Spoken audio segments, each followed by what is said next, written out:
Hey guys, today we're going to be doing a mix breakdown of our Quarantine Mixing Competition song. This is just my mix, I'm not actually competing, but let's jump right in.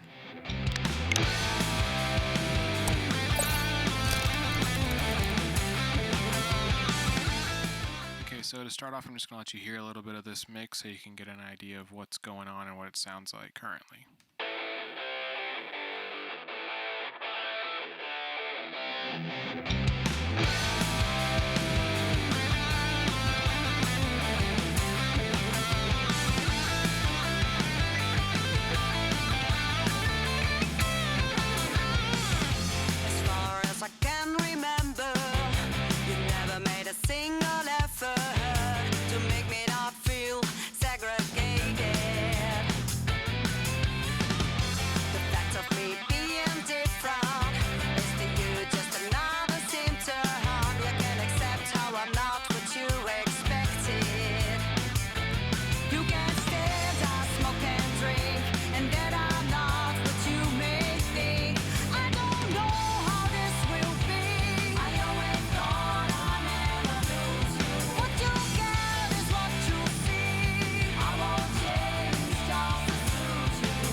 Okay, so that's the mix, and we are going to start with the drums.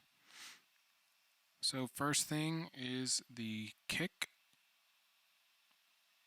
Actually, I'm just going to let you hear the drum bus itself. I always send my drums to a single drum bus where I compress them to kind of glue them together a little bit, so let me let you hear that.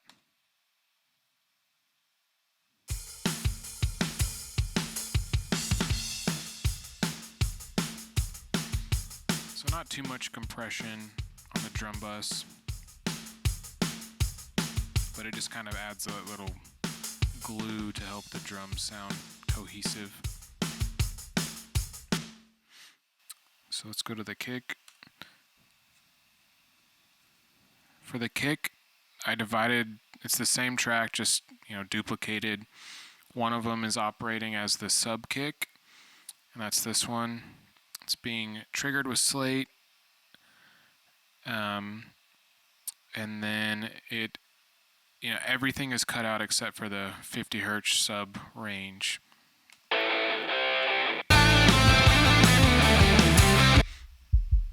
And so that's all sub.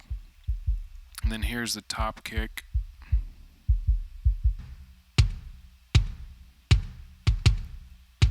It's being triggered with slate using the AC kick, and I'm assuming that's supposed to be an AC/DC style kick, which is why I picked it.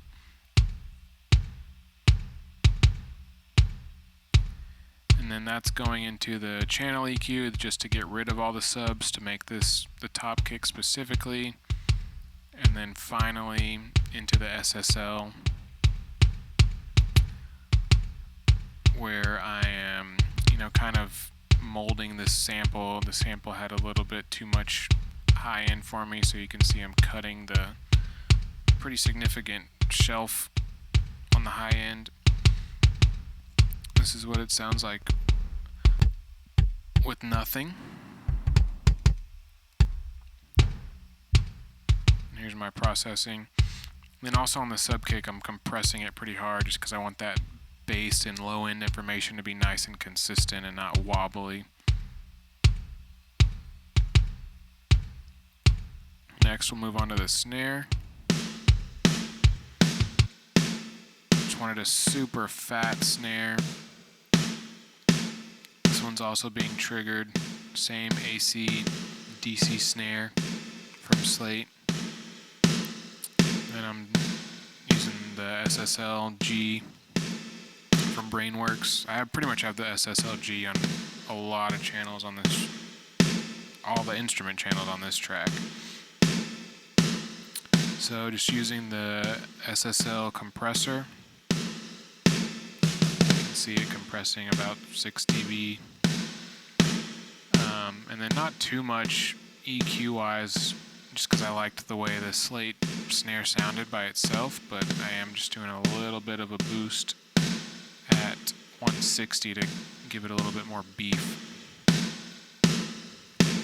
And then after that, I'm sorry, that's the second. Yeah, just all the compression is all in the SSL. Then for the toms, they pretty much have the same processing across all of them. I'm just, cutting out what I don't need, and I needed a little bit of a high-end boost. You can hear those hits. Let's find a tom section.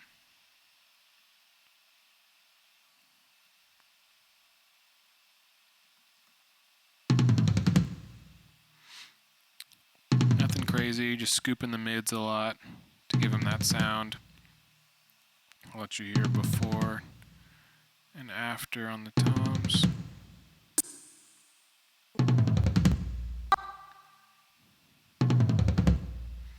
Okay.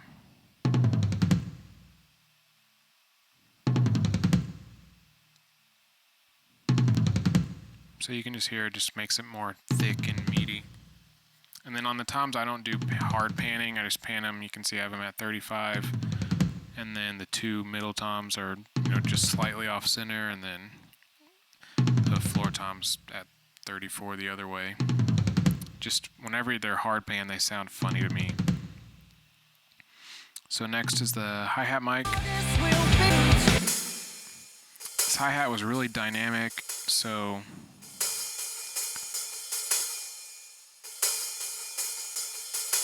I ended up compressing it with the SSL, and then you can see this, it's high passed all the way as high as the SSL will go at 350. Have a low pass at 18.4K. Pulled out a little bit of 499 or 500. And then also on this one, there was a really harsh frequency at 3.3K. So I just notched that out. Let me show you. I don't know, just something about that frequency I didn't like, so I notched it. And we have the overheads. Pulled out the low end just because I wanted the sub kick to the individual channels to handle their own low end. I didn't want it to come from the overheads, just because I didn't really like the way these overheads sounded. So I'm mostly just using them as cymbal mics. And then finally we have our room. Just cutting out the low end again. Definitely in the room. I don't want any boomy room low end clouding up my drum mix. And then also on the room, compressing it super hard. This is just a trick that I use to it's kind of like parallel compression. Just compressing the room mic super hard, almost to the point of distortion, and then just kind of fading it into taste. I use that on a lot of mixes where I have a room mic to work with. And then finally on the drums, we have the drum room that they're being sent to, which is our room sound for the mix, which is Venue A from Apple's Impulse Response library. So that's the dry drums. Here's the room. The room.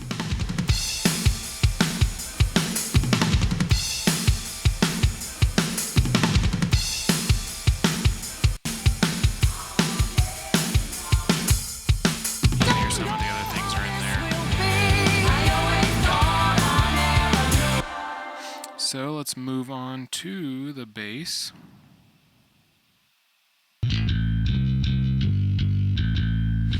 really didn't do much EQ wise other than notch out 50 where I want my kick to hit. You can see the bass is already scooped super hard. I kind of liked the sound of it, so I didn't change much else other than just compressing it. With bass, I tend to compress the snot out of it just to keep it consistent, because like I said with the sub kick, I really don't want that low end being wobbly in my mix. So any low-end instruments get compressed really hard, especially in rock mixes for me. Here's before and after.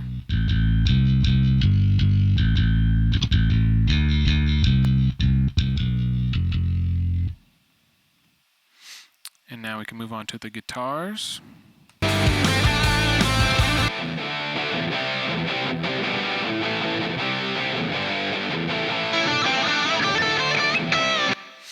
Not a ton happening. Just got my SSL console on there. High passing them at 170. Low passing at 7.7K. Just cutting out what I don't need. And then I did put a little top boost at 2.6K to kind of help them cut a little bit. So let you hear that, what it sounds like before and after those SSL consoles.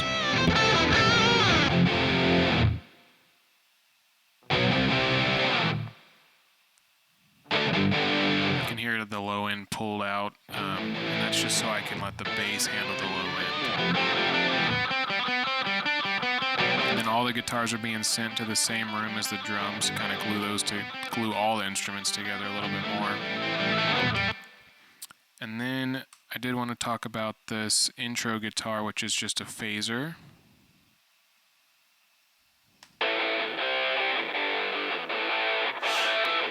Just a phaser, slowed down a little bit. And then it goes into this song. It also has, so the EQ is automated to see, so when it starts, it's crunched way down. And then as it goes,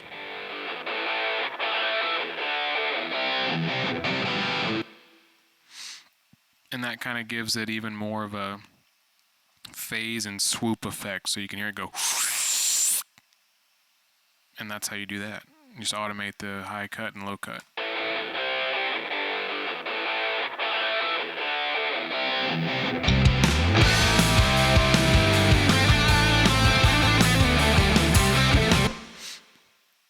And this piano, so piano was actually pretty cool.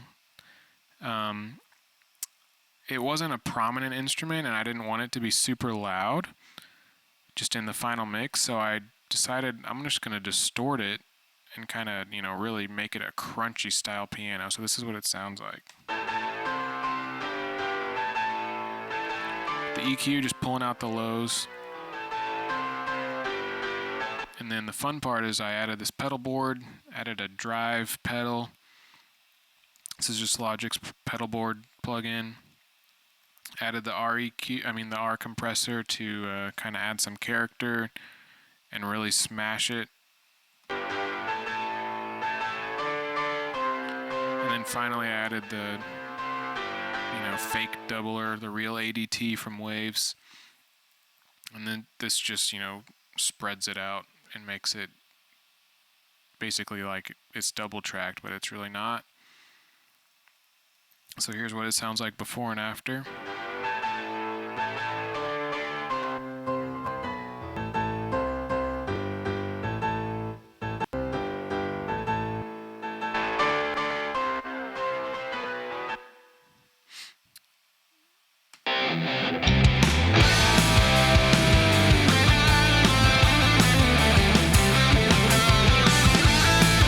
You can probably hear it now that I soloed it. But before, I just have it so low that it's only kind of adding to the guitars. It's not really noticeable where you're like, oh, that's a piano. As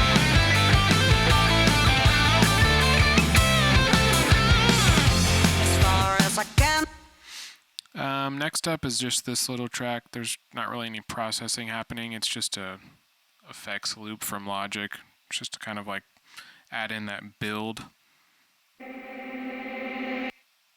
And it happens a few times during the song whenever it's coming out of a verse or out of a pre-chorus going into the chorus. And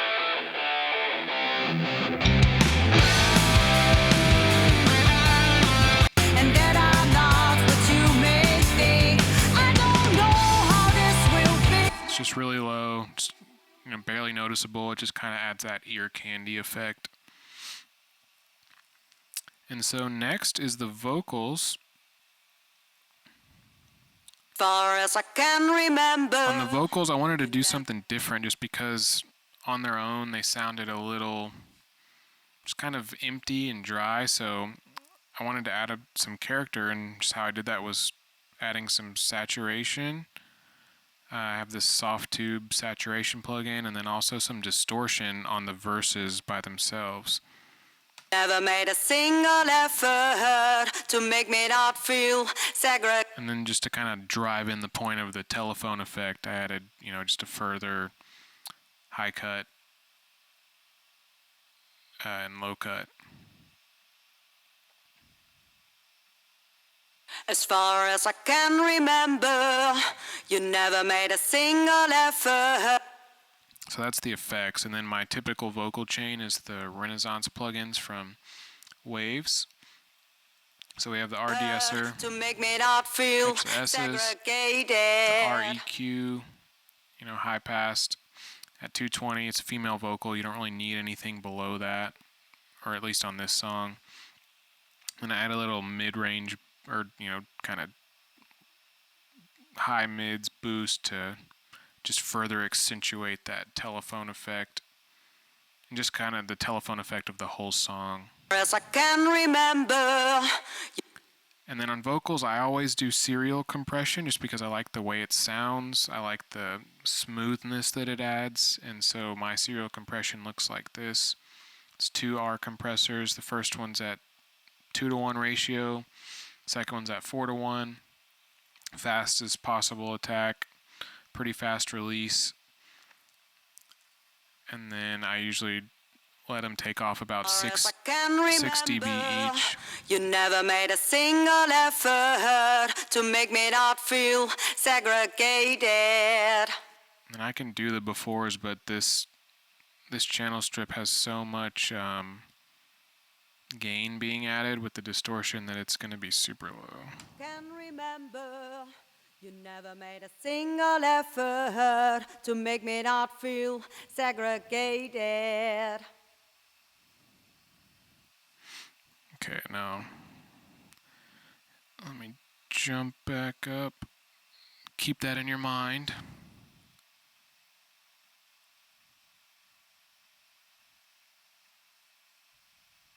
Remember, you never made a single effort to make me. And so for the distortion, I actually just split this vocal, and then the pre-choruses, it's the same vocal track, but it doesn't have distortion on it. You can stand, I smoke and drink, and that I'm not what you may think. I don't know how this will be. I always thought on it. And then going into the backing vocals, same vocal chain, all REQ, compressor. It's the same girl singing, so she pretty much got the same settings for everything. The only thing with the backing vocals is some of them are panned. You can see this one's hard left, that one's in the middle, that one's in the middle, and that one's hard right. And that just kind of adds that really spread effect, whenever she sings.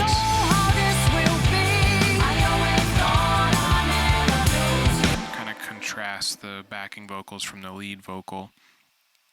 And actually, one of my favorite things about this mix in particular is the effects chain on the vocals. So, and it's actually just one Space Designer impulse response in particular too. So let me let you hear what the chorus sounds like. I don't know how this will be. It has that warped effect, and that's because the vocal reverb is called Black Hole. What you get is what you see. It's like a reverb with a phaser on it, kind No of. dress blowing in the wind. And it just kind of adds that epic, vocal sound. That I'm not what you may think. I don't know how this will be. I always thought I'd never lose you. And I it's a little thing, but that was just my favorite part of this mix. And then also running it into a stereo delay, and then finally the running it into the same room reverb as the other things, but just just a little bit, because most of the reverb's coming from the black hole and the delay. I don't know how this will be. I always thought I'd never lose you. What you get is what you see. Okay, and then finally is our master bus processing. So we are going into start off with the dangerous EQ and just boosting a little bit of the top end, not a lot. You can see 3+ dB is right here, and this is just a high shelf, so it's adding about 1.5 dB of everything above 4.8K. Nothing crazy, just gives it a little bit of sizzle. After that, we're going into the just Logic stock compressor, but it's only taken off about half a dB, and it's only at 1.5 to 1 ratio. So just kind of smooths it out a little bit more. And then this is my favorite plugin in my master bus. It's the Shadow Hills compressor. Still not compressing it a lot, but it actually does mid-side compression. So on the mids, you have the optical compressor, and then after that you have the discrete compressor.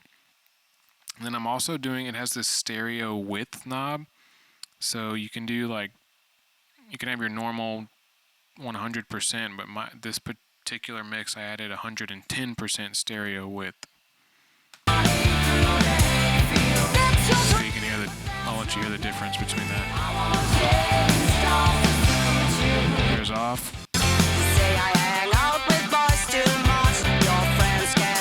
So it's just a little tiny bit to kind of have that extra stereo width thickness.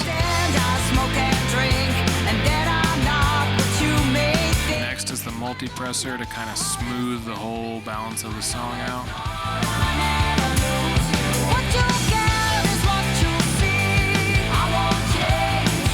And then we go into the loudness. Just using the adaptive limiter from Logic, and you can see my loudness meter. You are not the man you should be. I guess you're the man you could be.